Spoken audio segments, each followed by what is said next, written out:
Bienvenue sur le podcast High Value Entrepreneur. Je suis Roger. Les entrepreneurs, les créateurs de contenu, les artistes dont tu penses qu'ils n'ont pas besoin d'aide sont ceux que j'accompagne. Je suis un peu leur associé externalisé. Ce podcast est produit par le Studio 29. Si tu veux encore plus d'invités complètement dingues, ce qui va nous faire des épisodes encore plus fous les uns que les autres, abonne-toi, commente et like. Bon visionnage et bonne écoute. Hello Paola. Salut. Alors comme tu le sais, on ne présente pas nos invités sur le podcast. Donc on va commencer avec la question que je pose à absolument tout le monde depuis maintenant la saison dernière, la saison 3. On est sur notre saison 4 et on est très content de t'avoir. Yes. Quelle est l'anomalie de ton parcours que tu aurais aimé finalement éviter et qui se révèle être un super atout dans ta vie à titre perso ou à titre pro? Dis-nous tout.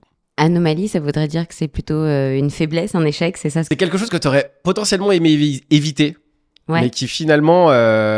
avec un peu de recul ou avec un peu avec l'expérience ou avec le temps, t'as permis de te dire que finalement, c'était pas si une C'était anomalie pas que si ça. mal. Ok. Alors, il y en a eu pas mal. Ouais. T'en as une en tête là? Ouais, il y en a une particulièrement. En psycho, on fait alors, à l'époque, ça s'appelait une maîtrise. Alors, ça fait très vieux de dire ça. Aujourd'hui, je crois que c'est le master 1. Ok. Ça se fait en général en 2 ans et je l'avais fait en 1 an et à la fin de l'année, je me suis présentée pour aller donc ce qu'on appelle le master 2 maintenant, qui était le DESS.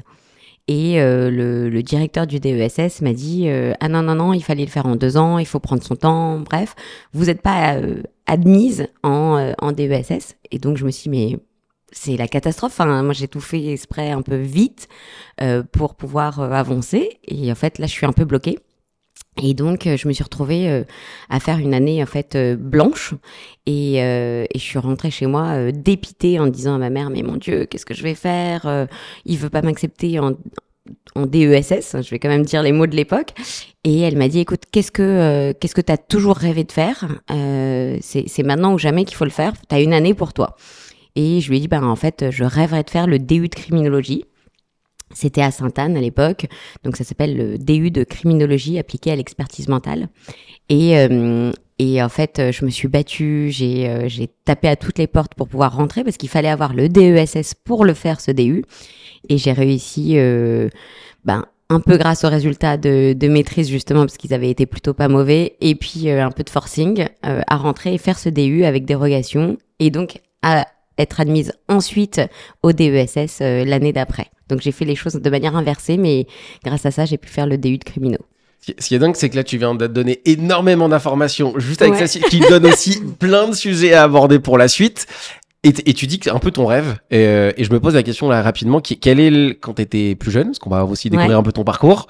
Quand tu étais plus jeune, c'est ça que tu voulais faire, ou tu voulais faire totalement autre chose que ce que tu fais aujourd'hui? Alors, j'avais 2 possibilités, 2 très grandes envies. Je voulais être soit psy, donc ça tombe bien. Des petites, genre. Ouais. Je me rappelle très bien de cette image. J'étais dans la voiture avec mes parents et je dis, donc il y avait mes parents, mon frère à côté de moi, et je dis, moi plus tard, je voudrais être soit psy, soit née. Nez, c'est pour faire les parfums. Et j'avais eu quelques envies de, je sais pas pourquoi, ORL. Je trouvais que le nom était drôle, j'aimais bien cette idée. Enfin voilà. Et puis mes parents étant médecins, je me suis dit que c'était un peu ce qu'on connaît. En fait, on va vers des métiers qu'on connaît. Donc ORL, c'était aussi faire médecine, etc. Et puis quand j'ai dit soit psy, soit nez, pour moi, c'était un peu l'évidence. Et quand je suis arrivée en terminale, c'est les 2 vœux que j'ai mis à l'époque, donc dans les souhaits qu'on met pour intégrer les écoles par la suite.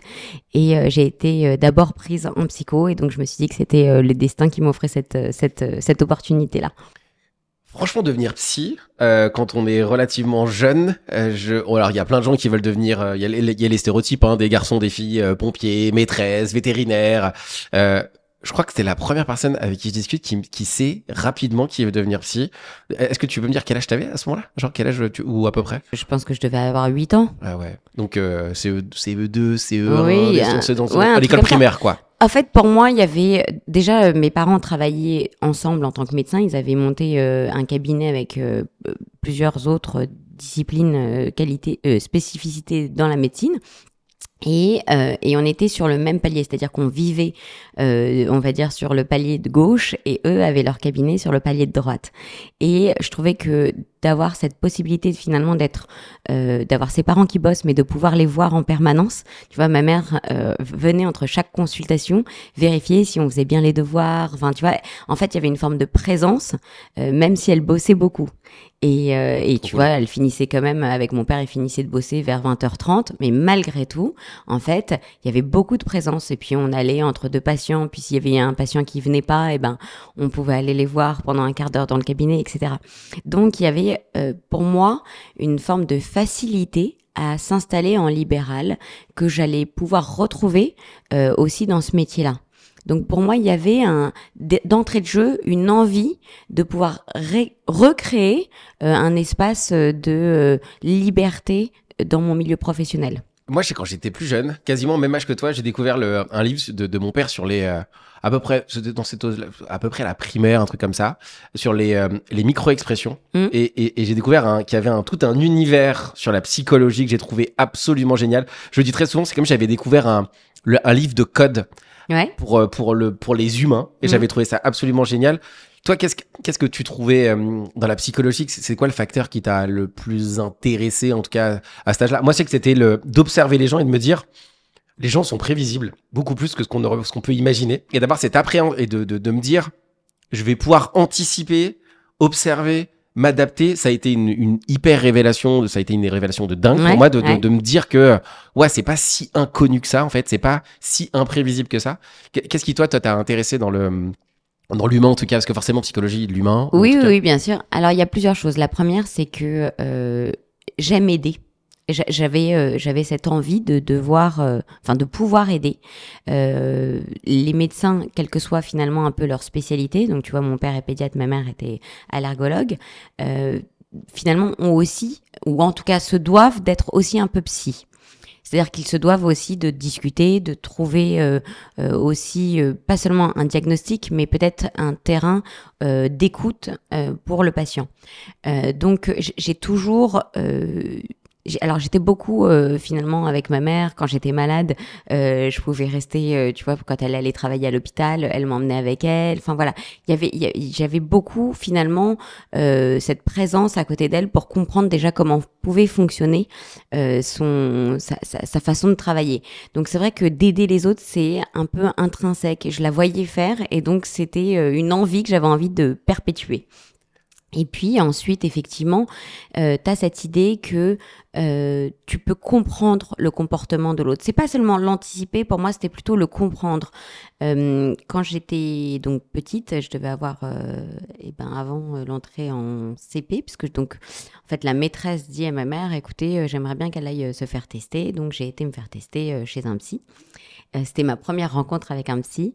Et je me rappelle assez bien du cabinet, des tests. Effectivement, aujourd'hui, je les fais passer à mes patients, mais et donc ça m'a permis de sauter une classe. Et c'est vrai que quand je suis rentrée à la maison, alors que les psys étaient complètement inconnus pour moi, donc c'était la première fois que j'entendais parler de ce mot-là, je me suis dit, mais en fait, on peut comprendre le comportement, le cerveau, l'étudier finalement à travers juste des séances où on parle avec quelqu'un, où on fait des tests. Et donc ça m'a aussi un peu fascinée. Moi, je trouve ça dingue. Encore aujourd'hui, hein, on fait pas la même chose, mais en tout cas, on pose des questions et on accompagne des gens. Cette capacité à ce que les gens pensent connaître ou savoir, et à un moment où c'est dans leur tête et au moment où ça sort, parfois il y a le déclic. C'est complètement dingue. Moi, ça m'a énormément surpris. Encore aujourd'hui, je me dis des fois cette interprétation de se dire. Ça pourrait être facile de se dire j'ai la par expérience, c'est comme ça que ça va se passer, et finalement en posant quelques questions, de se rend compte que la personne elle-même ne le savait pas et elle vient de découvrir quelque chose et elle vient de comprendre quelque chose alors que on s'aurait pu rester sur notre tête, l'interpréter. C'est un des trucs qui est dingue. Et ça c'est un peu genre c'est trippant, moi je trouve. Enfin ce moment où tu découvres un truc que, en fait, ce moment où l'autre est en train de se découvrir lui-même et toi-même, tu te dis, j'ai tiré un petit fil de cette pelote, en fait, et on va pouvoir avancer parce qu'en fait, là, j'ai dénoué, enfin, c'est vraiment ça, tu peux imaginer la pelote et t'as dénoué le truc et donc tu peux encore plus tirer le fil. Forcément, tu m'as parlé d'HPI, à demi-mot, en tout cas. On va y retourner un petit peu après, mais Comment ça se passe dans ta vie d'enfant au moment où ça avance? Forcément, cette appétence on peut parler aussi de vouloir devenir né, parce que c'est quand même entre vouloir devenir psy et né, il y a quand même un monde quasiment d'écart entre les deux. Oui et non. Tu dis, ah bah pourquoi non? Pourquoi non? Parce que il y a une forme de sensibilité. Pour moi, en tout cas, les psys tels qu'on les entend sont censés être insensibles, ne pas se livrer, ne pas se montrer, ne pas être finalement tel qu'on est. Et puis, il y a quelques années d'ailleurs, il y avait un psy qui avait sorti un livre justement où les psys parlaient d'eux-mêmes et ça avait fait un tollé général. Enfin voilà, parce que c'est vrai que les psys, on est censé avoir une certaine, alors pas froideur, mais une retenue. Hauteur. Ouais, voilà, un peu de recul. Alors évidemment, on a du recul, mais en fait, moi, j'ai plutôt envie de me montrer telle que je suis. Tu vois, au départ, je me rappelle, je mettais des heures pour m'habiller avant d'aller au cabinet, parce que je me disais, je peux pas mettre un jean, je peux pas mettre un t-shirt comme si, je peux pas mettre. Et en fait, au fur et à mesure, je me suis dit, mais si j'ai envie que mes patients soient comme ils le sont véritablement, qu'ils soient honnêtes, j'ai besoin moi aussi de montrer que je suis honnête et de m'habiller tel que je le ressens, de parler comme je le ressens. Si j'ai envie de dire un gros mot, ben je dirai un gros mot, etc. Et donc, en fait, je trouve que cette sensibilité, elle est aussi à mettre au cœur de ta relation avec ton patient. Et donc, finalement, quand t'es né, t'as aussi quelque chose, évidemment, de l'ordre du calcul chimique, mais t'as quelque chose de l'ordre de la sensibilité qui vient se créer dans le lien que tu vas avoir avec les autres, quelque chose que tu vas pouvoir faire ressortir de leur personnalité. Donc, le parfum fait ressortir une personnalité et le psy, va faire travailler cette personnalité. Petit partage très drôle. Quand j'ai découvert tout ce merveilleux monde, moi, il m'a poursuivi un peu ce truc d'analyser les gens, en tout cas d'essayer de les comprendre. Et il y a tout ce qui vient avec le merveilleux monde du mentalisme. Et j'avais lu beaucoup de livres dessus. Et un des premiers tests que j'avais fait, ma femme, je lui ai dit que 6 mois, 1 an plus tard, j'avais fait un texte sur des parfums. Ouais. Et j'avais essayé d'assimiler un comportement que j'avais avec elle quand je mettais un parfum qu'elle détestait. Je m'étais dit, j'avais un parfum, j'en avais 3-4, j'en mettais un qu'elle détestait. Et je me dis, je vais tout faire pour qu'elle aime parce que quand je vais les mettre, je vais avoir un comportement qui est totalement... je voulais juste vraiment tester, voir si ça a fonctionné. Bon, aujourd'hui, elle est dégoûtée parce que je lui ai dit, elle m'a dit, espèce d'enfoiré. Est-ce qu'elle aime ce parfum maintenant? Bah non, elle le kiffe. Ça a mis 6 mois et elle me disait, je me rappelle, on discutait... Des fois, on se chamaille. Elle me regarde, elle me fait, je sais que là, t'es énervé et que tu veux pas me le dire. Et je venais juste de mettre du parfum. Et tout ça pour dire que l'odeur, je crois que l'odeur et la musique, c'est les deux choses qui te ramènent directement à quelque chose de très personnel et qui te ramènent directement dans un film, dans une émotion, une histoire qu'on se crée. En tout cas, je sais pas si tu le vois comme ça, mais... Complètement. Mais en fait, je le limiterais peut-être même pas seulement à l'odeur ou à la musique, mais peut-être à l'art de manière générale ou enfin quelque chose qui va réveiller ta sensibilité. Tu vois, que ça soit justement une odeur, mais ça soit quelque chose que tu vas voir, que tu vas ressentir, enfin quelque chose qui va toucher tes sens. Parce que pareil, gustativement aussi, tu peux goûter un truc et qui va faire ressortir une personnalité, enfin quelque chose de particulier. À partir du moment où tu touches la sensibilité de quelqu'un, c'est là où tu vas pouvoir toucher sa personnalité. Est-ce qu'il y a quelque chose dans ton parcours à titre perso parce qu'on voit que ça te ramène à comprendre, à décrypter? Est-ce qu'il y a quelque chose de particulier qui a fait que à ce moment-là, c'est aussi intéressant pour toi? Parce qu'il y a tes parents, forcément, quel côté un peu médical, il y a le fait de prendre soin des gens, le fait de les soigner, il y a un avant, il y a un après. Est-ce que toi, à titre perso, t'as un élément qui te vient, que tu peux nous partager, qui adapte ou qui peut donner plus de corps à l'idée de vouloir comprendre, décrypter et cette sensibilité? Est-ce qu'il y a quelque chose? J'essaie de trouver. Alors, tu peux me dire pas du tout. J'ai juste adoré ça et je suis passé à autre chose. Non, je pense que c'est aussi une question d'éducation. Pour moi, c'est vraiment une question d'éducation. C'est-à-dire qu'on a été éduqués, alors principalement par ma mère, et puis mes parents se sont séparés quand j'avais entre 12 et 14 ans, on va dire ça. Donc c'est vrai que ça a été ma mère qui a été vraiment beaucoup plus présente dans notre éducation. Et elle a toujours aimé aider. Elle a toujours et c'est très drôle parce que donc ma mère vient de décéder donc il y a 1 an maintenant jour pour jour, et je reçois encore des lettres de patients à elle qui m'envoient au cabinet en se disant, écoutez, je sais pas où envoyer, mais je viens d'apprendre le décès de votre mère, il faut que je vous fasse part.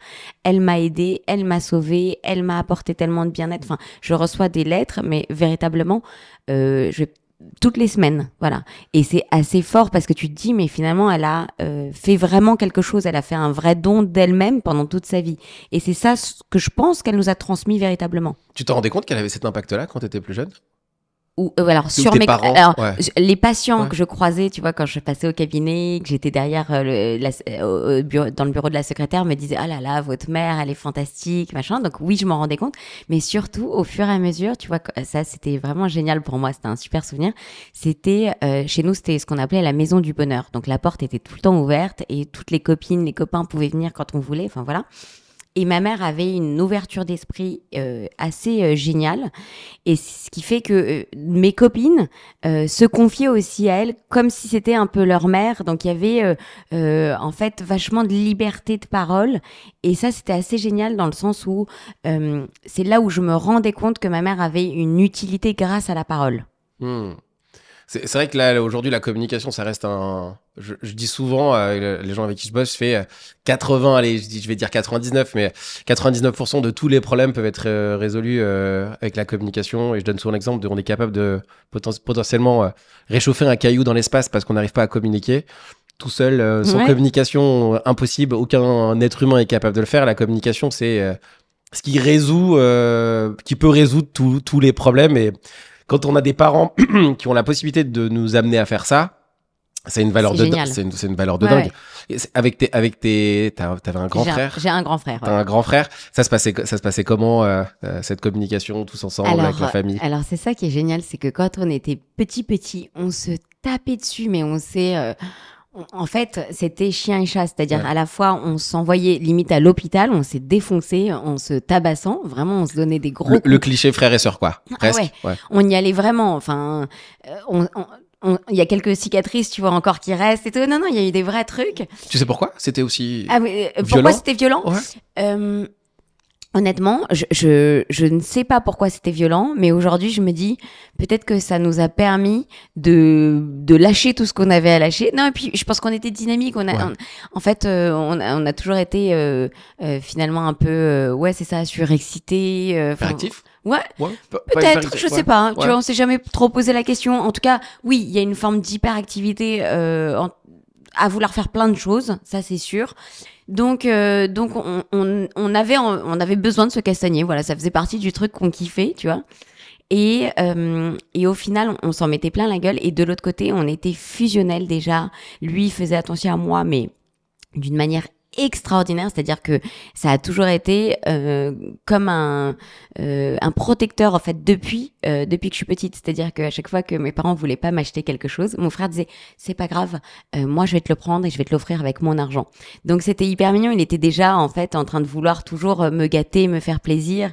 Il m'a offert tu vois ma première chaîne Wi-Fi, ma première enfin il y a plein de petits trucs comme ça dont j'ai en tête, tu vois, des premières choses qu'il m'a offert lui. Je me rappelle notamment d'un dictaphone que j'ai toujours, que je rêvais d'avoir en disant mais si ça m'aidera pour apprendre mes cours et tout, mais je devais avoir 8 ans, tu vois, à ce moment-là.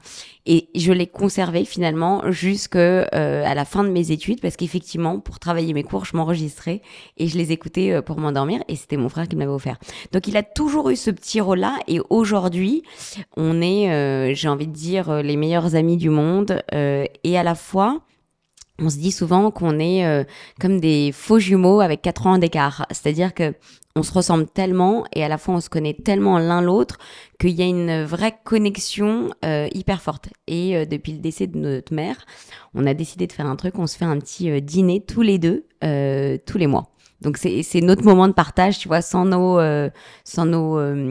conjoints et conjointes. Enfin voilà, on est vraiment proches et on a ce truc de connexion, de communication ensemble très fort. Alors moi j'ai 2 frères avec qui on est hyper fusionnels, donc je connais que très bien ce truc-là. On était en week-end, on était en semaine avec mon frère en vacances avec nos enfants respectifs. C'est génial. Ce qui est complètement dingue parce qu'on des fois on se regarde, on se dit on a passé un stade dans nos vies. Il y a ce truc de fusion où on se comprend très très vite. Donc je pense que les gens qui ont des frères et sœurs ou avec qui ça connecte, c'est très bizarre parce qu'en fait quand on l'a pas, c'est bizarre à expliquer. Bien sûr. Genre, c'est Ouais. hyper bizarre. Alors que quand on l'a, on se dit, ah, ça paraît presque évident. Je pense qu'il y a plein de gens qui peuvent se reconnaître là-dedans.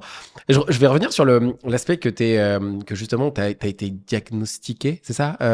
HPI, Alors, HPE, à toutes ces l'époque, ça choses-là, ou pas du n'existait tout? pas ce truc de HPI. Ouais. C'est juste que à la fin, en fait, alors ma mère m'a toujours rapporté. Ça, je me souviens pas moi de cette scène. Je me souviens de pas mal de petits flashs de ce test. Mais ma mère m'a dit, je suis rentrée dans le bureau de la psy et elle me fait le compte rendu. Elle me dit pendant 10 minutes, t'as dit, allons-y, on passe. Et elle s'est dit, genre, mais la meuf est complètement, enfin, la gosse, complètement à côté de la plaque. En fait, je répondais pas. Je disais, ok, passe la page, passe la page, passe la page. Et je lui dis, c'est bon, on peut commencer. Au bout de 10 minutes, donc la psy, en fait, elle pensait que, genre, elle allait me mettre 0 à chaque notation, quoi. Et donc, à ce moment-là, il paraît, toujours rapporté par ma mère et cette psy, que d'un coup, j'ai commencé. J'ai dit, bon, bah, c'est bon, on peut y aller. Et que c'est à ce moment-là, en fait, j'avais juste besoin de mon temps d'observation, d'appréhender, voilà. Et j'ai grandi avec cette idée que moi, j'avais besoin de ce petit temps d'observation et qu'après, j'allais m'y mettre. Et c'est vrai qu'aujourd'hui, c'est souvent ce truc-là aussi que j'observe avec les patients, c'est-à-dire ce temps d'écoute. Et après, tu vois, je suis plutôt dans une écoute, ce qu'on va appeler active, c'est-à-dire que je vais beaucoup relancer la consultation parce que je j'ai pas envie particulièrement de frustrer l'autre, mais j'ai envie de l'aider à avancer plus rapidement. Après, évidemment, chaque thérapeute va avoir une façon différente de travailler. Et une n'est pas meilleure qu'une autre. C'est juste que c'est ma façon à moi de bosser. Et donc, c'est vrai que on m'a pas dit t'es HPI ou t'es surdoué. Il y avait pas trop d'expressions comme ça à l'époque. Et puis, c'est pas un truc que moi j'avais envie d'utiliser. C'était pas à la mode. Et puis, c'est pas un truc qu'on avait envie d'utiliser en famille ou quoi que ce soit. C'est pas un truc que j'utilise. C'est juste, ok, j'ai sauté une classe et fine, ça m'a permis juste d'avoir peut-être plus confiance en moi ou pas parce que j'étais pas forcément justement première. J'ai jamais été première de classe, tu vois. Mais même quand j'ai sauté une classe, je n'étais absolument pas première de classe. Ce qui ne veut pas dire non plus que les hauts potentiels sont premiers ou ne sont pas premiers. Ça n'a aucune récurrence et aucun lien de cause à effet. Mais je me suis juste dit, ok, j'ai sauté une classe et donc j'avance tranquillement et je fais mon petit bonhomme de chemin. C'est tout. Il n'y avait pas ce truc de haut potentiel véritablement qui était dit, parlé, mis en avant. Et quand on pose un diagnostic, parce qu'en fait là, pour le coup, quand on est petit et qu'on te dit, bon bah voilà, quand on est enfant, on est quand même relativement dur les uns avec les autres, mais là, on a des adultes qui disent, bon bah là, on te colle un peu ton étiquette. Est-ce que toi, t'as... Non, je te dis vraiment. Vraiment pas, il n'y a pas eu d'étiquette. Ah non, mais moi, je n'ai jamais entendu parler de quoi que ce soit avant d'être psy. Enfin, tu vois, c'était. Et d'ailleurs, c'est drôle parce que j'ai refait des tests une fois que j'étais adulte, avant d'être psy. Et pour en fait comprendre ce que j'allais faire passer moi aux patients, je voulais le vivre. Ouais, normal. Donc avant d'apprendre à faire des tests. Et encore une fois, pareil, il y avait pas d'étiquette. C'était pas c'était juste je suis contente, j'ai eu un bon score. Pour moi, c'était juste ça. Tu vois, c'est vrai qu'aujourd'hui, ce mot est vachement galvaudé, vachement à la mode. Enfin, on l'a beaucoup mis en avant. Mais mon père a sauté 2 classes. Il y avait pas de. Enfin, mon grand-père avait une mémoire exceptionnelle et il y avait un truc très particulier dans sa mémoire.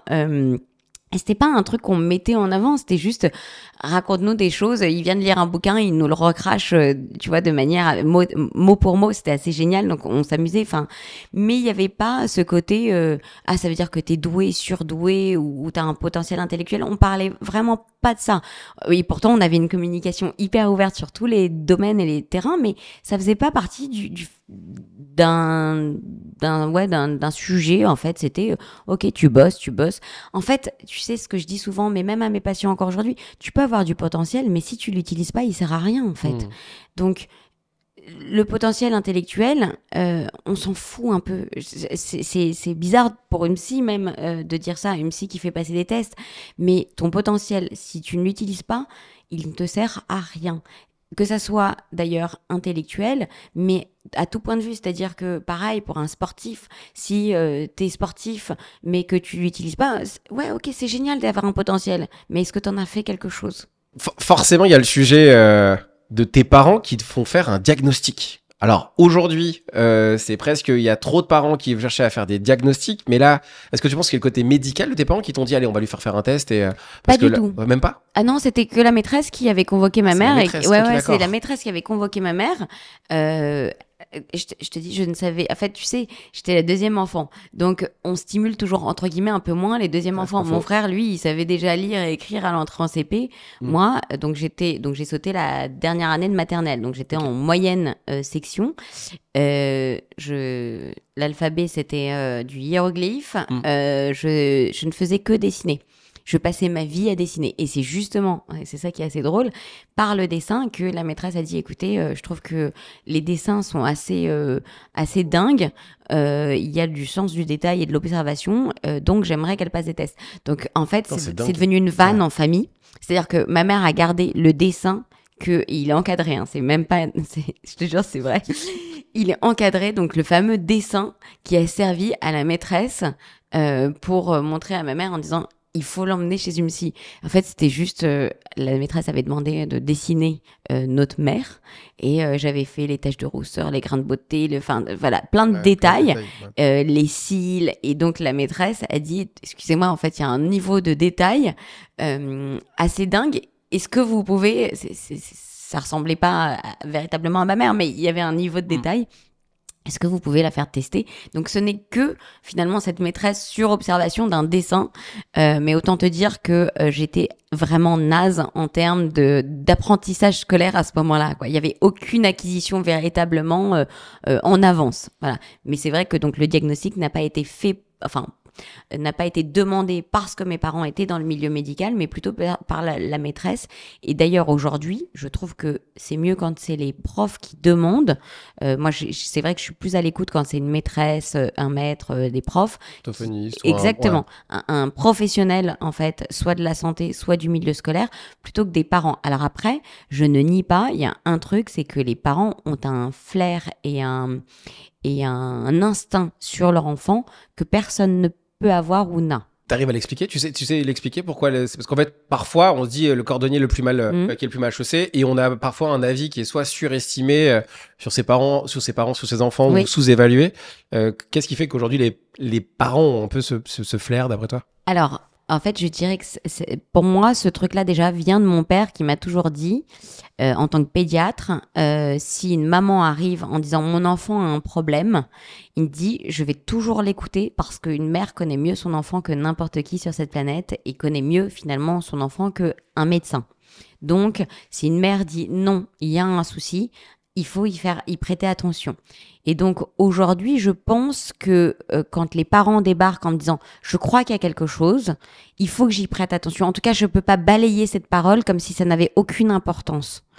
Ça ne veut pas dire effectivement qu'il faut en abuser, parce que certains parents en abusent, mais il faut essayer de comprendre ce qu'il y a derrière. Est-ce que c'est juste parce qu'en fait tu veux que ton enfant soit catégorisé comme l'élite, tu vois, de l'enfant, ou est-ce que c'est parce que tu penses qu'il y a véritablement quelque chose à chercher, une problématique, ou que ça soit pour le parent défini comme étant quelque chose de positif ou entre guillemets de négatif. Mais en tout cas, comprendre la parole du patient, du parent, qu'est-ce qui est recherché, qu'est-ce qu'il a envie de faire ressortir à travers un diagnostic.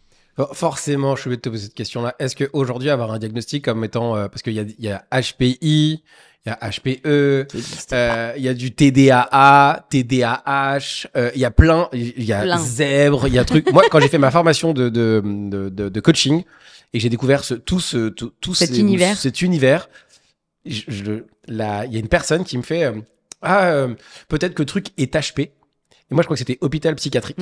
Genre vraiment, je me suis dit HP, c'est hôpital psychiatrique. Et j'ai découvert que dedans, c'était haut potentiel. Alors moi, je pensais que la personne dont tu parlais, vraiment, elle était plus hôpital psychiatrique que haut potentiel. Ouais. Et donc, j'ai découvert qu'il y avait ce monde cet des univers. Zèbres, des trucs, du test dans tous les sens. Et moi, ça m'a hyper surpris la première fois que j'ai découvert ça. Et je me suis posé la question, est-ce que c'est plutôt une bonne chose d'être diagnostiqué HPI? Est-ce qu'il y a un côté ou HPI ou HPE? On va aller sur HPE juste après. Est-ce que tu m'as balancé une bombe là? Il faut absolument qu'on aille voir ce que tu vas dire. Mais est-ce que diagnostiquer, c'est véritablement important? Est-ce que c'est un avantage? Qu'est-ce que c'est un inconvénient? Est-ce que tu peux nous dire plus?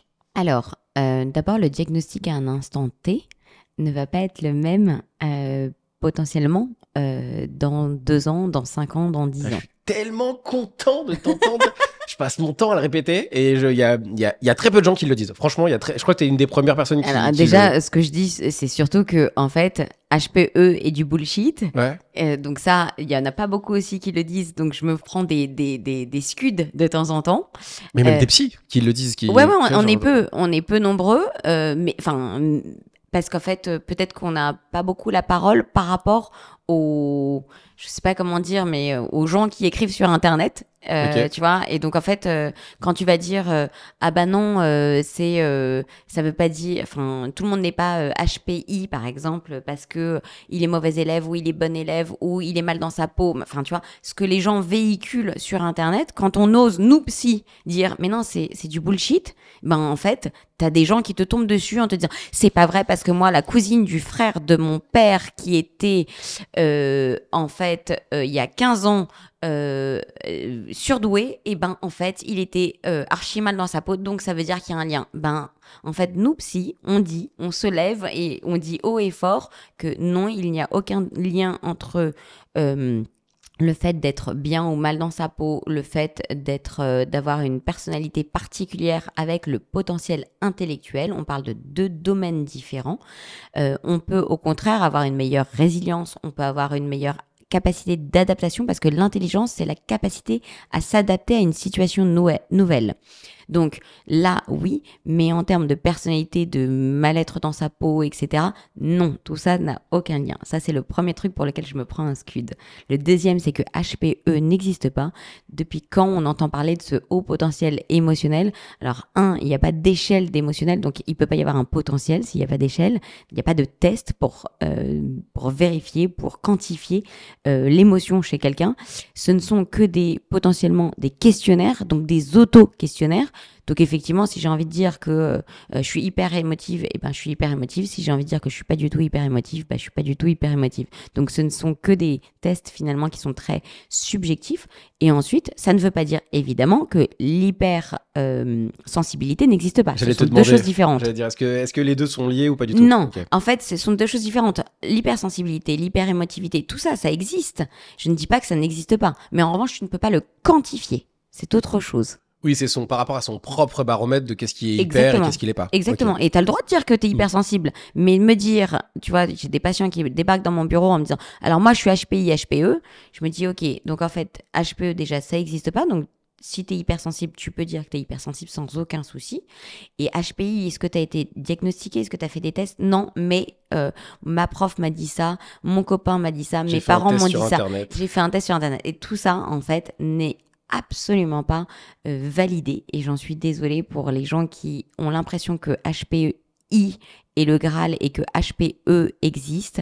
Et ben en fait Internet ne véhicule pas que des véritables outils. Non mais là c'est une bombe, parce que moi je connais quand même cet univers un petit peu, le truc de HPE, putain laisse tomber, genre autant te dire que c'est un... Je vais me faire tuer après là, ça quoi. En fait, ce qui va être intéressant, c'est pas forcément que ça te mette dans la sauce inutilement, c'est que aussi d'expliquer que c'est dans la psychologie, il y a quand même un truc qui est hyper intéressant, c'est que dans le fond, tout est interprétable. Il y a beaucoup de notions, il y a beaucoup de choses qui évoluent. Les neurosciences valident et invalident certaines choses aussi très rapidement dans un sens comme dans un autre. Donc, il y a beaucoup de choses qui évoluent. Il y a beaucoup dans la psychologie, il y a beaucoup de gens qui s'approprient des concepts aussi. Bien sûr. Exactement. Donc, forcément, on se retrouve avec des gens qui ont des notions, et en fait tout le monde défend un peu sa paroisse parce qu'il y a le coaching, il y a la thérapie brève, il y a les psychiatres, il y a les psychologues. C'est tout un monde où là aujourd'hui, ce qui est intéressant, c'est que on va de plus en plus vers ça, mais il y a aussi pas mal de dérives. Peut-être on en parlera un peu plus tard avec tout ce que tu fais aussi et tout sur à quoi tu contribues. Le HPE. Moi je connais des psys qui le font et qui font des diagnostics en disant votre enfant ou votre truc il l'est. Forcément quand tu me dis ça, je me dis qu'est-ce qui pourrait faire que on valide le concept de HPE s'il doit être validé selon des critères un peu plus, on va dire, soit médicaux, soit quantifiés si Honnêtement, aujourd'hui, en fait, on peut faire ce qu'on appelle un test de personnalité et Ok. on va travailler sur la personnalité. Mais encore une fois, travailler sur la personnalité, c'est pas forcément travailler que sur l'émotion. De la même manière que quand on fait un test des capacités intellectuelles, on va faire ressortir aussi l'émotion. Mais on ne peut pas quantifier cette émotion. Donc aujourd'hui, moi, je ne pose pas de diagnostic en disant aux parents, bon, ben, votre enfant est hypersensible. Et puis surtout, en fait, euh, le parent, l'enfant, la personne qui est concernée le sait bien mieux que moi, en fait. Donc, de temps en temps, poser un diagnostic, ça va servir à quoi? Ça va servir à ce que l'enfant lui-même ait une étiquette et qu'après, finalement, ça puisse lui nuire. Au contraire, enfin, l'idée c'est d'aider le patient. Donc si ça peut l'aider à se comprendre, très bien, mais il faut que ça puisse l'aider finalement aussi à se comprendre pour avancer. Voilà, c'est toujours l'idée d'avancer, se sentir mieux dans sa peau, mais lui dire bon ben t'es HPE, donc ce qui n'existe toujours pas, mais t'as un potentiel émotionnel qui est haut, bas, moyen, grand, petit, enfin pour moi, aujourd'hui, ça n'a pas de sens.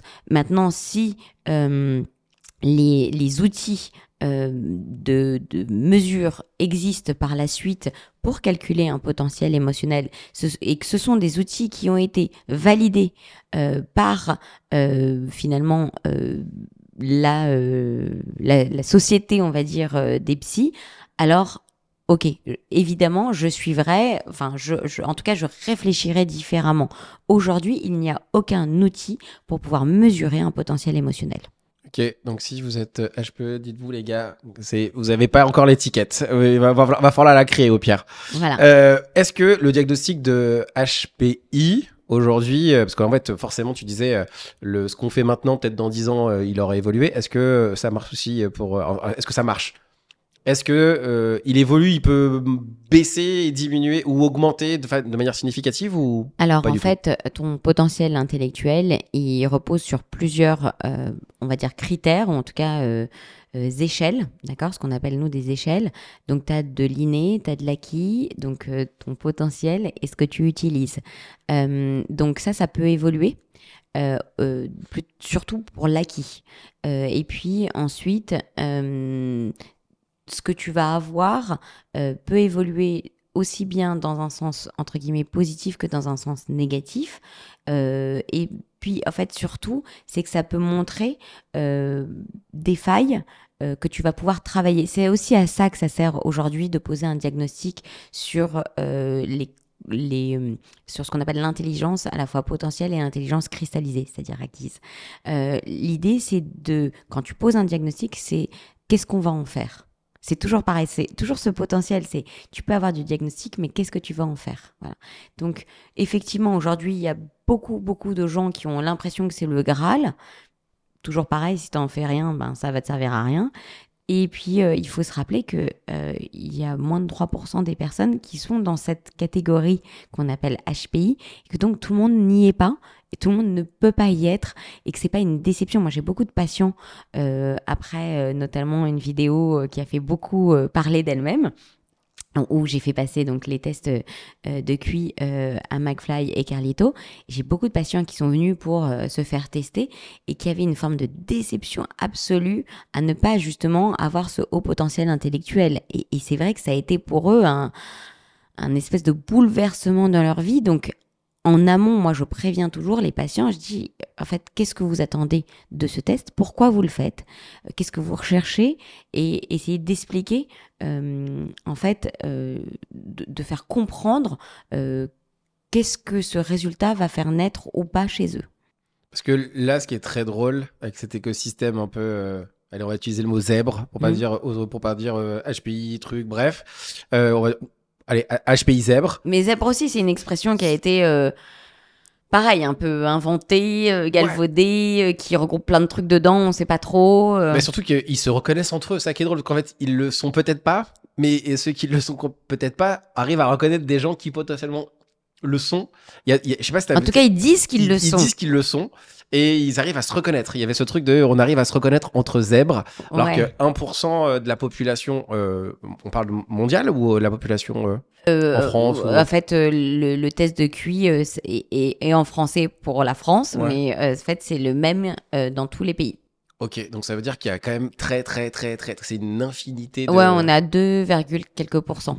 Qu'est-ce que tu penses des gens qui disent qu'ils sont HPI et qui malheureusement... Et qui disent qu'ils se retrouvent les uns qui se les retrouvent autres. et ceux déjà. qui se font pas tester, parce qu'il y a aussi le truc des Voilà, gens c'est ça. qui disent qu'ils le sont, qui se font pas tester, mais qui continuent à véhiculer ce petit...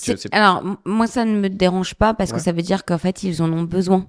Ok. Et puis, si pour eux, c'est le Graal et que ça leur permet de se sentir mieux dans leur peau, pourquoi pas. En revanche, ce qui me dérange, c'est que certains thérapeutes ou certains professionnels puissent véhiculer ce genre d'idées. C'est-à-dire que j'ai des patients qui vont arriver dans mon cabinet et qui vont me dire « Mon psychiatre m'a dit que j'étais surdouée ou que j'étais HPI. » Je dis « Ok, parce que vous avez fait le test ?» Non. Mon prof m'a dit que j'étais HPI. Vous avez fait le test? Non. Tu vois, c'est plus c'est plus des professionnels où là ça va me déranger. Si le patient en fait a besoin de ça, tant mieux. Enfin, tant mieux dans le sens où Ça lui fait pas de mal, quoi. Exactement, c'est que ça lui est nécessaire. Ok, fine. En revanche, qu'un professionnel, quel qu'il soit, psychologue, psychiatre, prof des écoles, n'importe, pose un diagnostic sans avoir fait finalement d'évaluation véritablement dans le cadre dans lequel ça doit être fait, bah là en fait non, là ça me va un peu moins parce qu'en fait je trouve que c'est non professionnel. Et moi, il y a plein de gens avec qui je bosse. On découvre parce que je bosse avec des entrepreneurs tous les jours. On a quasiment le même planning et on a réussi à synchroniser une fois, mais on a quasiment le même planning de consultes. Moi, c'est pas des consultes. On leur dit qu'il était 5h du mat au moment où on a réussi à se synchroniser. On a réussi à avoir un 15-20 minutes dans notre journée, c'était complètement dingue. Ouais. Et ben moi, ça m'arrive très souvent d'avoir des gens avec qui on bosse. Forcément, en ayant tous les jours, il y a un truc qui pop ou des comportements ou des manières de penser qui... Et moi, il y a plein de gens avec qui ont des cours, avec qui je bosse, qui ont... j'en ai 4 en tête, là. On a découvert quasiment en même temps qu'ils avaient une particularité qui était le spectre de l'autisme, pour le coup. Donc, il y a plein de choses. Moi, c'est dès que j'entends sur des choses qui sont bloquantes et qui sont intéressantes. Et moi, chaque fois, je leur dis, écoute, est-ce que ça te dit, à un moment, d'aller faire ce test, justement, d'aller pour découvrir... Peut-être qu'il y a une particularité. Je veux pas poser de diagnostic et tous. À chaque fois, ils me font vas-y, Roger, quoi? Genre, pourquoi tu veux que je le fasse? Donc, j'ai fait vas-y, on en discutera plus tard. Ce qui m'emmène à un autre sujet qui est malheureusement, j'ai l'impression que quand on est à diagnostic derrière, il n'y a pas grand-chose pour l'utiliser ou comment. En fait, il y a comme si on nous disait voici Tiens. voici ce que tu es, voici ton étiquette. Et que derrière ça fasse et j'en fais quoi maintenant? Bah écoute, on peut faire des séances, on peut en discuter. Et ce que je dis souvent aux gens avec qui je bosse, et tu vas me contredire totalement, je serais hyper content. Je leur dis, tu sais quoi, ce qui va être horrible, c'est que tu vas le faire, on va avoir un truc, mais ça va nous permettre, toi et moi, déjà moi de mon côté, aussi d'appréhender, de valider qu'en fait qu'on est sur un mécanisme qui est celui-ci. Mais surtout, bonne nouvelle et mauvaise nouvelle, c'est qu'on va continuer à le bosser toi et moi ensemble, mais en fait c'est toi qui vas devoir bosser, donner des éléments et qu'on apprenne à le découvrir et qu'on apprenne à l'appréhender, mais malheureusement, il y a presque pas trop de protocole derrière pour essayer de le comprendre. Est-ce que tu es d'accord avec ça ou pas du tout? Je suis d'accord et en même temps je suis pas d'accord dans le sens où en fait c'est le patient en fait qui lui va décider finalement d'aller ou pas plus loin. Le thérapeute est censé, en tout cas une fois son diagnostic posé, lui dire voilà, est-ce que vous... Alors il y a rien et ok, fine, vous pouvez rentrer chez vous, entre guillemets. Ou là, il y a une force ou une faiblesse. Est-ce que vous voulez qu'on bosse dessus? Donc, en fait, on propose tout le temps au patient en lui disant, voilà, il y a, j'en sais rien, par exemple, il y a un trouble de l'attention, donc TDA, avec ou sans hyperactivité, donc avec ou sans le H. Il y a un trouble de l'attention. Est-ce que, donc moi, voilà, je vous propose qu'il y ait ça comme suivi derrière, qu'il y ait ça qui soit mis en place. Donc, en général, moi, ce que je propose, c'est ce qu'on appelle un programme de remédiation cognitive, donc qui va permettre de reconnecter les zones du cerveau qui sont justement un peu au repos, on va dire ça comme ça. Je t'interromps pour te demander, est-ce que c'est du neurofeedback? Non, surtout pas. Non. Parce que tu as un avis sur le neurofeedback. Ouais. Et je pense que là, après HPE, les gens du neurofeedback. Alors, si vous êtes HPE et neurofeedback, vous allez prendre cher aujourd'hui. Ça nous écoutant. Le neurofeedback est juste en fait quelque chose qui est comme un placebo. Il n'y a véritablement pas de résultats scientifiquement prouvés. En revanche, ça a les mêmes résultats qu'un placebo. Alors, je ne dis pas que ça n'a pas de résultat, un placebo, parce que ça peut fonctionner, mais il n'y a pas d'assurance que ça va fonctionner. En revanche, la remédiation cognitive, qui est un vrai programme pour lequel on doit être formé en tant que psy, tu vois, le neurofeedback, tout le monde peut le faire. Tout le monde peut être formé. Demain, tout le monde peut avoir la machine chez soi. Qui coûte une blinde en plus. Donc, il y a un vrai business derrière le neurofeedback, pour le coup. Et donc, ça te prouve, en fait, si tout le monde peut le faire et l'avoir chez soi, ben ça te prouve qu'en fait, il n'y a pas une véritable validation scientifique derrière. Sinon, on le saurait, ça serait le Graal, etc. En revanche, il y a ce qu'on appelle de la remédiation cognitive, qui est un programme que le monde entier utilise, mais évidemment chez les professionnels de la santé qui ont été formés à ça, qui va être un programme d'entraînement cérébral et de reconnexion pour les fonctions cognitives, donc l'attention, la concentration, la mémorisation, la double tâche, l'impulsivité, etc. Et donc, on va poser ce diagnostic, donc par exemple de TDA ou TDAH, et on va leur dire, voilà, vous pouvez par la suite avoir un suivi, suivre le programme de remédiation cognitive, etc., etc. On peut faire du coaching, on peut faire une thérapie, on peut faire... Mais l'idée, c'est que effectivement, quand on pose un diagnostic et que derrière, il y a un résultat qui nécessite un travail, ben, il faut proposer ce travail. C'est ce que tu proposes aujourd'hui ? Ah oui, en général, ouais. Oui, en fait, je trouverais que c'est comme un peu les lâcher dans la nature et leur dire, bon ben, allez, hop, c'est bon, t'as ça, et puis va te débrouiller. Pourtant, c'est ce que c'est franchement la plupart du temps. Moi, pour l'avoir fait avec plein de gens, oui, bien sûr. Je fais juste, je te dis, ça va être, ne sois pas surpris ou surprise pour le coup. Derrière, il n'y a pas grand-chose de... C'est pour ça que je dis qu'aujourd'hui, il y a eu beaucoup de gens qui ont eu très envie d'être psy, mais comme on a tous des techniques un peu différentes, alors déjà, tous les psys ne font pas les tests. Tous les psychologues ne font pas les tests. Neuropsy, ça, faut faire. Non, tu peux être neuropsychologue ou psychologue et faire les tests, mais en tout cas, les psychiatres ne sont pas formés. Il faut qu'ils fassent une formation spécifique, donc c'est très rare que les psychiatres fassent des tests. Et tous les psychologues et neuropsychologues ne font pas forcément tous les tests. Ok. Et après, les tests coûtent très très cher. Pour nous les procurer. Et donc, tous les psychologues n'ont pas aussi tous les tests pour des raisons justement financières. Et en fait, il y a un autre truc pour moi. Donc, tu vois, ce que j'ai appris en criminaux, et c'était d'ailleurs le sujet de mon mémoire en criminaux, c'est que finalement, c'est comme si tu disais à quelqu'un, il a purgé sa peine en prison, et puis tu le laisses sortir, et puis tu lui donnes pas ses armes, en fait, façon de parler, mais... Ça y est, t'as été en prison, maintenant, démerde-toi. Ça y est, démerde-toi. Mais en fait, quand il est dehors, il a besoin d'aide. Il a besoin qu'on lui dise où aller, comment faire. Il a besoin d'être construit, tu vois. En fait, on a, entre guillemets, détruit quelque chose pendant cette privation de liberté. Certains ont accès à des psys, à des thérapeutes en prison, mais ils sont pas nombreux. Il faut faire une demande. Il y a beaucoup de démarches assez particulières et compliquées. Et donc, tu vas les relâcher dans la nature, mais ils sauront pas quoi en faire. C'est pour ça d'ailleurs que beaucoup d'entre eux ont envie de retourner en prison parce que finalement, ils ont un espèce de cadre. C'est un peu pareil en fait avec un diagnostic. C'est-à-dire que si je te donne un diagnostic, mais que derrière, ben, je te lâche et je te dis, bah tiens, t'as les clés et je te laisse faire ce que tu veux, ben, les personnes vont être un peu perdues. Ils ont besoin d'être encadrés, ils ont besoin d'être soutenus, ils ont besoin qu'on les aide à se construire avec ce diagnostic. Il y a plein de sujets qu'on peut aborder. Je pense que ce podcast pourrait durer facile 2 heures non-stop, mais le temps court. Il y a la criminologie, c'est des choses dont tu as quand même relativement déjà parlé un peu partout. Donc je vous encourage à aller voir tout ce qui a été sur la criminologie, même si j'ai envie d'y aller. Mais forcément, quand on voit ton parcours, le fait que cette relation avec tes parents qui est hyper cool, tu parlais de ta maman aussi qui est décédée il y a pas très longtemps aussi également. Il y a plein d'éléments. Puis dans la psychologie, on est constamment on est en train de résoudre des problèmes. Moi, je vois au quotidien, les gens avec qui je discute, on est là pour faire des trucs complètement dingue, mais on résout des problèmes au fur et à mesure les uns après les autres.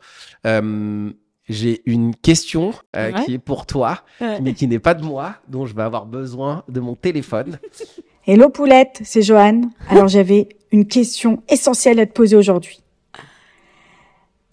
Évidemment, quand je pense à toi, et comme tous les gens qui te côtoient, je pense à nos fous rires, à ton rire si caractéristique, bon, qui est assez proche du mien, je dois reconnaître, et puis à tous nos délires et à nos moments de pur bonheur qu'on passe à chaque fois ensemble. Mais j'ai réalisé que t'es pas plus épargné que les autres des tempêtes que peuvent amener la vie. Par contre, ce qui te caractérise, c'est que tu les traverses toujours avec une joie de vivre inégalable, un optimisme que vraiment j'admire. Alors j'avais envie aujourd'hui que tu nous dises comment tu fais, c'est quoi ton secret, comment tu cultives ta joie de vivre au quotidien, en toutes circonstances. J'ai hâte que tu nous en dises plus. Je t'embrasse très fort, Paola. C'est très mignon. C'est Joanne. Joanne, qui est... C'est très gentil. Je savais pas. Bah attends, on fait des petites surprises dans cette saison 4. Alors, fais gaffe, parce que avec ce qu'elle vient de dire, on pourrait croire que tu es HPE. C'est attention. Non mais alors, pourquoi elle dit ça? Alors, pourquoi elle va sur ce sujet-là? Je situe, Joanne est une ancienne docteure en pharmacie, donc ancienne pharmacienne reconvertie en rigologue, et elle est géniale. Et on fait des week-ends ensemble de bien-être. En fait, on a appelé ça les week-ends empowerment. Donc c'est autour à la fois du coaching neuro-émotionnel que je fais et de la rigologie, yoga du rire qu'elle fait, et donc on mixe les deux, et donc ça donne un week-end à la fois de pouvoir et de joie. C'est vrai que nous on a ce truc familial qui est de toujours se marrer. Enfin, avec ma mère et mon frère, on sait, je pense et je le dis tout le temps, on s'est marré. Alors moi, j'ai 41 maintenant.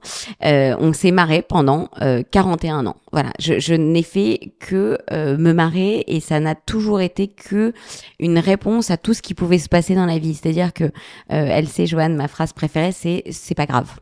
À chaque fois que quelque chose arrive, je dis c'est pas grave en fait, parce que je trouve que si tu peux le surmonter. Et tu peux le surmonter, c'est pas grave. Donc il va y avoir des choses qui sont graves, évidemment. Il va y avoir, j'ai traversé là depuis, on va dire 5 ans, la maladie de ma mère, avec beaucoup à la fois de douleurs et de moments douloureux. Difficile, profondément difficile. La dernière année, on a passé les 3 derniers mois à être à l'hôpital pratiquement toutes les nuits. Enfin voilà, c'était très lourd. Et en fait, malgré tout, on rigolait, on se faisait des fous rires. Même quand elle était à l'hôpital en train de dormir, je lui faisais des selfies, je faisais des vannes. Enfin voilà, on a toujours eu ça. Et ça a toujours été notre truc, c'est le rire.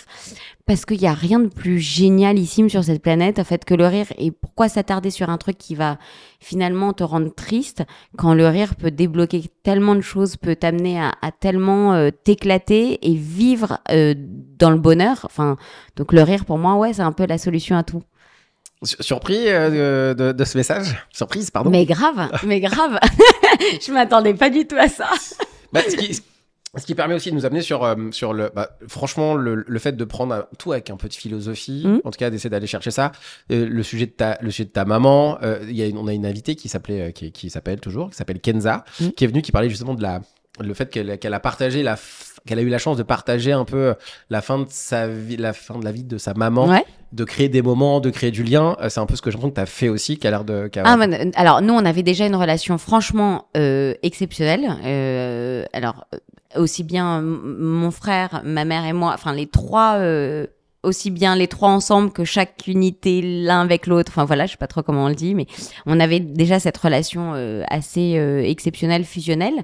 Mais c'est vrai que c'est les derniers mois, on a trouvé en plus, en fait, on a encore plus vécu de manière très intense, très fort, très fort. Tous les moments, en fait, ont été vécus de manière beaucoup plus intense. C'est drôle parce que mon frère me disait, la dernière semaine, on savait donc que ma mère allait partir. Le médecin nous a dit bon ben voilà, ma mère nous a dit moi je veux décéder à la maison, je veux pas être à l'hôpital. Et en fait mon frère se mettait dans le lit avec ma mère et s'endormait dans ses bras pour faire une petite sieste. C'était sa petite sieste donc quotidienne. Et mon frère m'a dit mais tu te rends compte en fait ça je l'aurais jamais fait finalement. On a une pudeur et puis en fait ce moment-là il m'a dit mais j'ai rattrapé 10 ans. Il me dit parce que toi de temps en temps moi ça m'arrivait de temps en temps d'aller dormir chez ma mère et puis c'est vrai que la dernière année où elle était malade, on a pas mal dormi ensemble pour pouvoir être avec elle. Enfin voilà, les derniers mois ont été vachement plus difficiles. Et finalement, ces petites choses-là nous ont rigolé, même dans le lit à chaque fois. Elle me disait non mais là attends, j'aime pas être dans ton lit, il faudrait que ça soit ton mari avec toi. Et mon mari hyper sympa me disait non mais reste avec ta mère. Lui il était dans la chambre des enfants. Enfin tu vois, on a fait une vraie organisation. Finalement on vivait un peu aussi bien chez mon frère que chez moi ou chez ma mère, mais un peu tous ensemble. Et finalement, on continuait à se marrer en permanence parce que dans ce moment un peu douloureux, qui aurait pu être triste, qui aurait pu être pesant, enfin, ma mère n'avait qu'un seul leitmotiv, c'était de nous dire, je vous préviens, quand je pars, je veux un enterrement hyper joyeux, je veux de la joie, je veux de la musique, je veux que vous rigoliez, je veux pas que vous soyez triste, je veux que vous soyez à l'image de tout ce qu'on a vécu pendant cette vie-là, en fait. Et c'est vrai que, en nous ayant inculpé ça, on sait aujourd'hui que la meilleure arme face aux difficultés, c'est cette joie, en fait, c'est de trouver, même si tu as une difficulté, c'est d'essayer de trouver le bonheur dedans. Tu vois, la première question que tu m'as dite, que tu m'as posée, c'est quelle anomalie exactement, quelle anomalie tu as dans ton parcours qui finalement s'est révélé être un truc, super atout. Bah c'est pareil. Finalement, dans ta difficulté, dans cette faiblesse, dans ce moment douloureux, dans ce moment difficile, il y a forcément quelque chose qui est joyeux. Il y a forcément quelque chose que tu peux faire ressortir de manière cool et sympa. Et en fait, c'est ce truc-là qu'il faut faire ressortir instantanément, directement, de manière automatique. Et plus tu vas le faire, et plus finalement, en fait, ça devient un mécanisme automatique. C'est pas quelque chose que je vais chercher. C'est quelque chose finalement qui arrive un peu instantanément, tu vois, un peu, c'est de l'instinct. J'ai une petite anecdote assez drôle. Ce week-end, donc j'ai passé les vacances en Espagne. On a une petite maison là-bas et la semaine d'avant, ma voiture là-bas m'avait lâché en plein milieu d'un tunnel. Enfin, à 2h du mat avec les enfants, une copine à moi, nos enfants. Enfin bref, la galère. On a attendu les remorques, les machins et tout. On s'est tellement marré, mais sincèrement, on a attendu 4 heures, la dépanneuse, les flics, enfin, on s'est tellement marré qu'aujourd'hui, ça reste un souvenir génialissime. Et là, je repars et donc je prends une voiture de loc parce que donc ma voiture m'a lâché, j'attendais chez le garagiste et la voiture de loc, donc je crève le pneu. Donc là, je me dis, oh putain, c'est pas possible. Jamais. Je me suis dit, là, les voitures à Barcelone, ça va pas le faire. Et la voiture me lâche et j'ai un espèce de fou rire en me disant, mais en fait, genre, ça ne s'arrête pas. Et en même temps, je dis, bon, bah, j'ai appris à gonfler un pneu et en espagnol en plus. Et donc, finalement, tu vois, c'est ces petits trucs-là, t'es dans la galère. Ah oui, je précise qu'il fallait que j'aille à l'aéroport pour rendre la voiture quand le pneu a crevé, évidemment. Sinon, ça aurait été drôle. Voilà. Et on a réussi à avoir l'avion, on a rigolé. Tu vois, j'ai juste dit à mes enfants, juste 2 minutes, je ris, mais après, il faut qu'on reste concentré, quoi, parce que là, c'est la merde. Et c'est pour te dire, en fait, finalement, que tout est drôle. Enfin, tout peut être drôle, voilà. C'est juste ça. Selon la perception et comment on peut le retourner, en fait, on peut apprendre dans n'importe quelle situation et en plus passer presque un bon moment et avoir des très bons souvenirs. Je note à moi-même de ne pas passer de vacances avec toi. Ça a l'air d'être... Ne pas louer de voiture, ne pas prendre de voiture avec moi. Non mais c'était la semaine de voiture. J'ai compris, ça y est, tout va bien. Paola, franchement, t'as plein de trucs. On a abordé plein de sujets. Je pense qu'on aurait pu en faire encore plus, mais il y a ce que tu fais aussi, il y a tout ce que tu as fait, il y a ce que tu vas faire, il y a ce que tu fais aujourd'hui. Et aujourd'hui, tu fais quoi ? Est-ce que tu peux nous en dire plus ? Alors, j'ai 2 activités.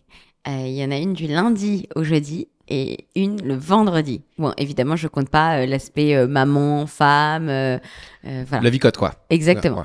Ouais. Donc, je suis installée donc, dans mon cabinet en libéral dans le 17e arrondissement en tant que neuropsychologue. Donc là, je reçois les patients, que ça soit de la naissance à la fin de vie, pour toute problématique, sauf, je préviens, les troubles autistiques. Ce n'est pas du tout un domaine dans lequel je me suis spécialisée et donc je ne reçois pas. En tout cas, je ne pose pas de diagnostic et ce n'est pas du tout quelque chose que je sais faire. Donc, je renvoie directement à des confrères. Et de l'autre côté, le vendredi, donc j'ai créé un organisme de formation qui s'appelle Mowgli Coaching. Et dedans, il y a plusieurs casquettes, ce qu'on appelle des sociétés filles, dont donc Mowgli Coaching, c'est un organisme de formation Calliope pour lequel je peux faire des bilans de compétences qui sont dispensés, enfin qui sont pris en charge par le CPF de chacun. J'ai créé des jeux de société et je suis toujours en train de réfléchir à un nouveau truc en ce moment. J'ai Mowgli Brain Coaching qui fait deux trucs. Alors, Mowgli Brain Coaching, donc c'est une société donc c'est toujours un organisme de formation Calliope évidemment. Et donc là j'ai créé un programme qui s'appelle le Soft Lab, qui est un programme qui va améliorer ce qu'on appelle les soft skills. Donc les soft skills, ce sont en français pur, c'est des compétences douces. Donc les compétences douces, c'est quelque chose qui n'est pas acquis scolairement et qui n'est pas forcément inné et qui peut être travaillé, comme par exemple la gestion du temps, la gestion du stress, la confiance en soi, la planification, voilà, des choses comme ça. Donc on va pas l'apprendre sur les bancs de l'école, on va pas l'apprendre forcément de naissance, mais il faut le travailler. Et aujourd'hui, on s'est aperçu que ça avait une vraie importance, un vrai impact dans une entreprise, à n'importe quelle finalement échelle de l'entreprise, parce que ça va permettre de donner une cohésion et d'avoir un alignement des valeurs au sein de l'entreprise et donc d'avoir de meilleures performances et de meilleurs bénéfices pour une entreprise. Donc j'ai créé un programme qui va permettre c'est un programme digitalisé, informatisé, qui permet de développer, d'améliorer et de renforcer ces soft skills. Qui a besoin de ça aujourd'hui, d'après toi? Qui aurait besoin de ce type de programme ou de... Si je suis honnête. Alors, si tu me réponds tout le monde, autant te dire que si on était en coaching, toi et moi, et tu réponds tout le monde, il va y avoir discussion. Vas-y. Tout le monde. Ok, vas-y. Tout le monde. Tout le monde, mais comment ça? Pourquoi tout le monde? Qui n'a pas besoin de renforcer ses compétences?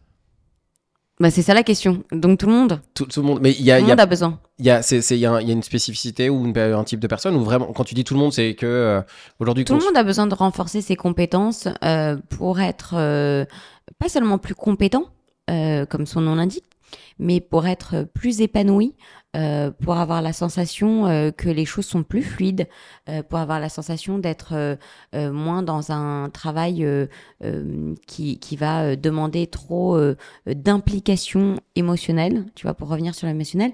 Alors justement, il y a deux pans dans le Soft Lab, c'est-à-dire que tu as à la fois donc ces soft skills et puis tu as aussi la remédiation cognitive, donc ce programme d'entraînement cérébral des fonctions cognitives, donc attention, concentration, mémorisation.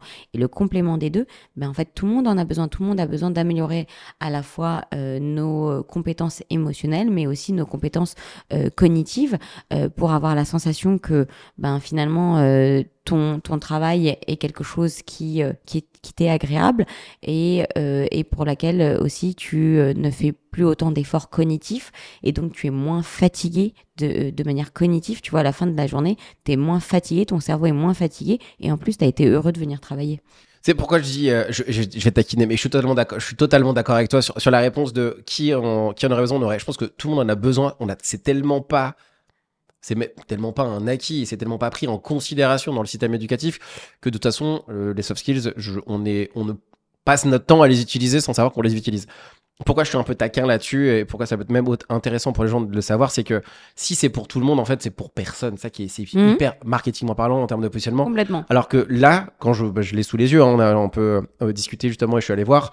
Là, c'est toute personne qui se rend compte que elle a des difficultés dans des choses relationnelles ou dans des choses où elle pourrait devenir meilleure qui sont pas de l'ordre de la compétence à proprement parler, du Alors, travail.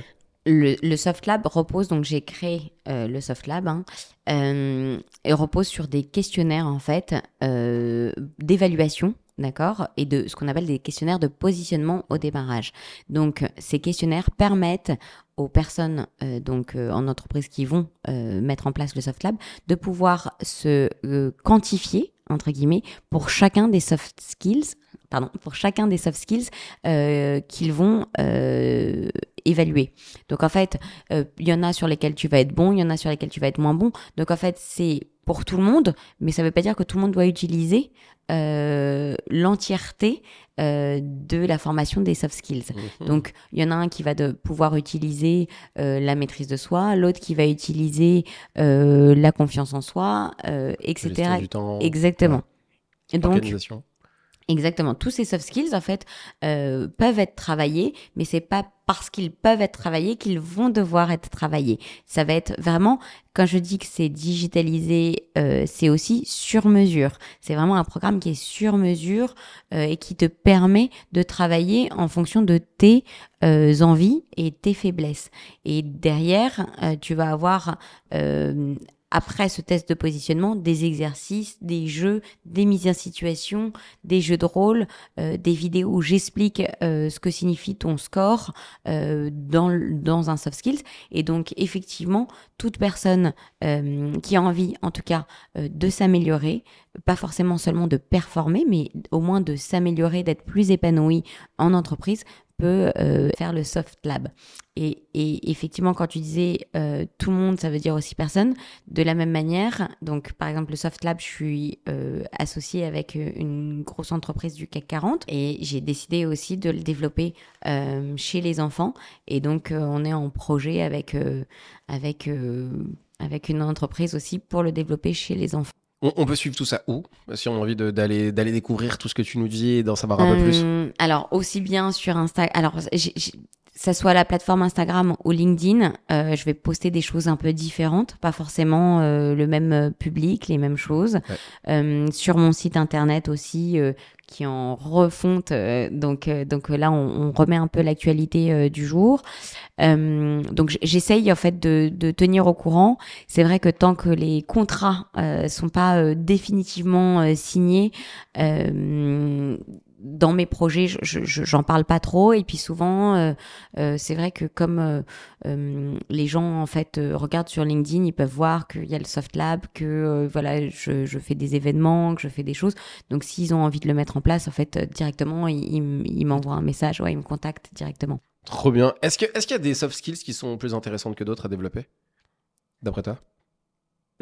Pour moi, ça va plutôt être en fonction de la personnalité de chacun. En fait, le soft skills que tu auras envie de travailler ne sera peut-être pas forcément celui que une personne te conseillerait de bosser. On va avoir une perception de soi qui n'est pas forcément celle que les autres ont de nous-mêmes. Et c'est pour ça aussi que c'est intéressant d'aller voir un psy, un coach. C'est que la perception qu'on a de soi, elle va être peut-être différente de celle que on donne. C'est un peu finalement ce qui va permettre d'attirer les gens qui nous ressemblent. C'est-à-dire que non, on a l'impression de ressembler à quelque chose et en fait, finalement, ce qu'on va dégager peut être différent. Et donc, c'est là où il faut être aligné avec son propre système de valeurs parce que parfois, ce que tu dégages n'est pas ce que tu aimerais faire ressortir. Et donc, ton coach, ton psy va pouvoir te permettre de le travailler. Donc, c'est vrai que moi, j'aime bien l'idée de travailler, tu vois, au cabinet, je suis neuropsychologue, coach, je fais de la criminologie appliquée à l'expertise mentale. Voilà, j'ai toutes ces casquettes-là. Mais bon, criminaux, c'est un peu moins utilisé au cabinet que psy et coaching. Et avec mon entreprise, donc c'est l'organisme de formation, là je fais les bilans de compétences, je fais le soft lab, la remédiation cognitive et du coaching. Pareil, je fais des webinaires, des conférences, tout ça en entreprise. Et finalement, toutes ces choses-là ne servent entre guillemets qu'à un seul but, c'est de mettre en avant le système de valeurs d'une personne ou d'une entreprise et de la faire s'aligner avec ses désirs et l'objectif que cette personne a. C'est exactement ce que je fais. Et je passe mon temps à dire. En fait, ça s'appelle High Value Entrepreneur, Ouais. le podcast. Et quand j'ai compris ce système de fonctionnement et que tout était basé un peu, tu l'as dit beaucoup de fois sur les valeurs. Là, je me dis, allez, vas-y, j'y vais, allons-y. Et quand j'ai compris ça, ou comment ça fonctionnait et que le cerveau capte ce qui a de la valeur et Bien il crée sûr. sa réalité sur la valeur, c'est une des raisons pour laquelle mon entreprise, le podcast s'appelle High Value Entrepreneur, ce qui est ce fait de valeur et d'être OK sur savoir ce que je valorise et la cohérence et la congruence entre ce que j'imagine, ce que je fais, et après Ce que les autres perçoivent, ce que les autres de perçoivent, ma valeur. et la stratégie que je mets en place qui est en adéquation avec ce que je prétends valoriser et ce que je Complètement. valorise pour de vrai. C'est un des...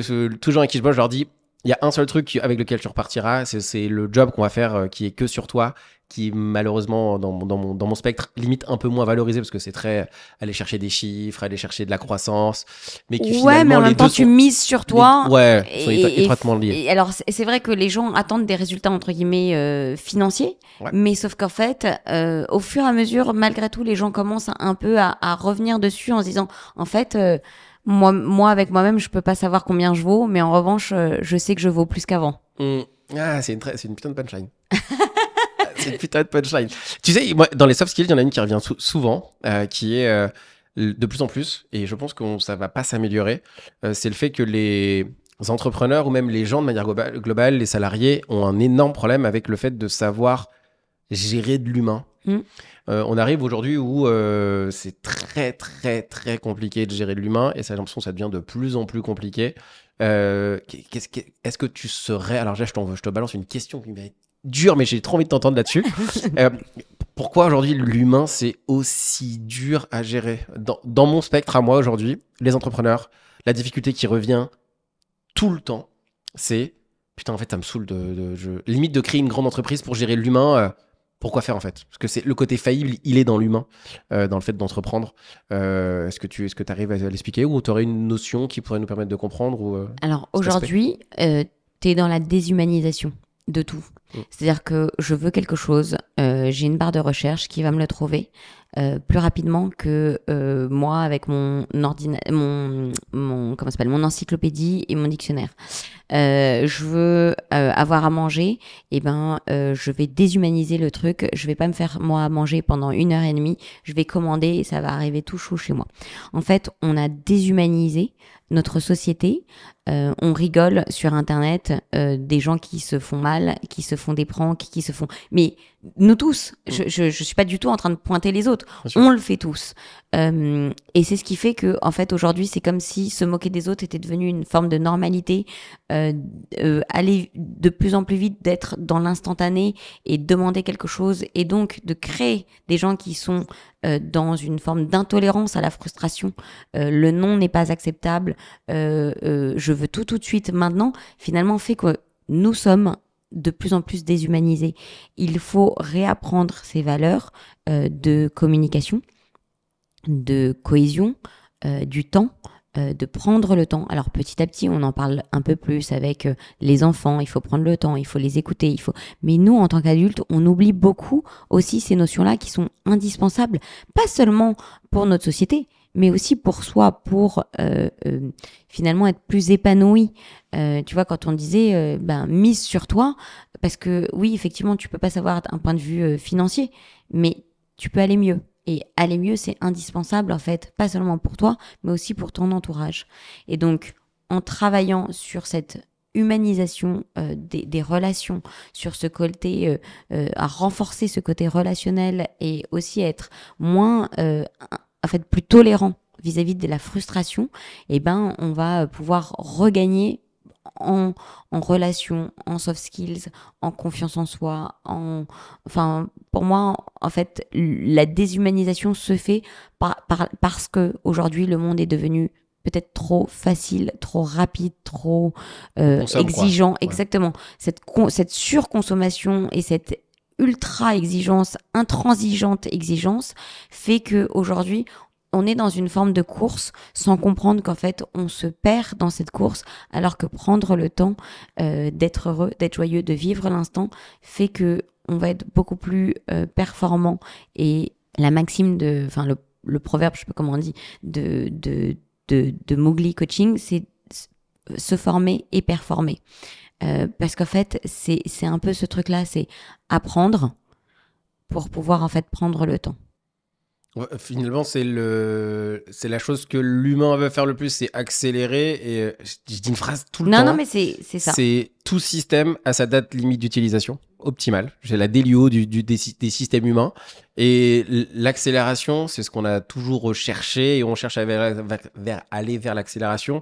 Quand aujourd'hui, peut-être que la performance, elle est dans le fait de ralentir, en tout cas, de prendre le temps. Quand je dis ralentir, Ouais, ça veut dire non, mais c'est ça. Non, mais observer, c'est indispensable de ralentir. Pour moi, en fait, c'est comme un sportif, un sprinter. Tu vois, genre, s'il ne fait que courir et être en accélération, il va s'épuiser. Ouais. Et puis, à un moment, tu sais, je sais pas si t'as déjà vu, par exemple, quand les sprinters, en fait, il faut qu'ils s'arrêtent parce que sinon, il se prend le mur, quoi, en fait, à la fin. Et c'est pareil, où il va s'épuiser, où il va se prendre un mur, enfin, c'est pas possible d'être en accélération en permanence, ça nous épuise. Et puis, pareil, de la même manière, tu peux pas écraser ou faire tomber tes coéquipiers, tes adversaires ou les gens qui sont autour de toi pour te sentir plus fort. C'est pas ça dans la vie. C'est tu cours, tu te regardes, tu t'entraînes, tu te performes, tu ralentis, tu vois que tu as fait des erreurs, tu changes de basket, tu changes de piste, en fait, tu te formes pour performer en permanence. Mais moi, je suis totalement d'accord. Je suis content que ce soit pas moi qui le répète une énième fois, mais moi, je suis totalement d'accord avec toi. Je donne toujours cette image des voitures. Aujourd'hui, les voitures sur un circuit, si elles freinent pas, elles font pas la course, quoi. Et donc les gens gagnent la course parce qu'ils savent bien freiner au bon endroit Bien et sûr. qu'ils ont le matériel approprié pour freiner et ils font des petits arrêts au stand. Il y a aucune voiture qui fait un tour et qui gagne à la fin sans s'être arrêtée, sans avoir freiné. Tu veux me traumatiser avec la voiture ? Non. Mais j'avais pas pensé. Mais bon, normalement, elle devrait à un moment passer sous un tunnel ou changer de pneu, donc ça devrait bien se passer. Ça y est, maintenant je sais On va tout pas aller faire. trop vite. On arrive sur la fin de ce podcast. Qu'est-ce que t'aimerais que les gens retiennent de notre échange et où est-ce que t'aimerais dire une dernière chose pour terminer ou un dernier sujet? Alors, je vais dire les deux. Allez, je vais répondre aux deux. Petite chose, on ne dit pas qu'il n'y a pas de difficulté dans la vie. On dit juste que, en fait, une difficulté peut être surmontée et qu'il vaut mieux la surmonter dans le rire que dans les pleurs. Ça ne veut pas dire qu'il ne faut pas pleurer, qu'on n'a pas le droit de pleurer. Ça veut dire que, en fait, il faut essayer de trouver aussi le chouette dans chaque situation, parfois douloureuse ou difficile. Ça, c'est mon premier petit conseil. Le deuxième, qu'est-ce que j'ai envie que les gens retiennent ? Ouais, peut-être finalement un peu ce truc-là de, à la fois, en tout cas pour avancer dans la vie, il faut avoir pour moi l'agnac. Et l'agnac, pour moi, ça regroupe deux trucs, à la fois la volonté et la persévérance. Il faut avoir la joie, le bonheur de faire les choses. Et bien s'entourer des bonnes personnes. Et il faut savoir aussi parfois se retirer des mauvaises personnes. Et puis le dernier petit truc, c'est même si on vous a collé une étiquette ou même si vous collez une étiquette, assurez-vous que cette étiquette vous permette d'avancer sereinement ou dans la bienveillance ou dans quelque chose qui vous correspond, parce que sinon il vaut mieux se défaire de cette étiquette pour pouvoir voler mieux de ses propres ailes. C'est Là, tu m'as balancé des sujets. Je me suis dit, en fait, je devrais commencer le podcast en disant qu'est-ce que tu aimerais qu'on retienne du podcast, et on prend tous les sujets que tu viens de me dire et on recommence. En tout cas, merci infiniment. Merci ça a toi. été un plaisir de discuter avec toi. Je pense qu'il y a plein de choses. Je pense que les gens vont aussi pouvoir te découvrir. On va avoir plein d'aspects si vous voulez découvrir ce que fait Paola. Bien évidemment, la suivre sur Instagram. Il y a plein de choses sur YouTube. Elle est avec plein de gens au plus avec qui elle discute, qui sont un peu partout sur YouTube. Vous allez voir, c'est hyper cool. Merci beaucoup, Merci à Paola. toi. Franchement, je te dis à très vite. Merci Avec beaucoup. plaisir. J'espère que cet épisode t'a plu. Si toi aussi t'as envie de passer de entrepreneur à high value entrepreneur, tous les liens sont dans la description. N'hésite pas à me contacter. Tu vas voir, on va pouvoir faire des trucs de dingue et peut-être que tu auras des choses à raconter aussi passionnantes que l'entrepreneur que tu viens de voir. On se retrouve au prochain épisode. Merci et à très vite.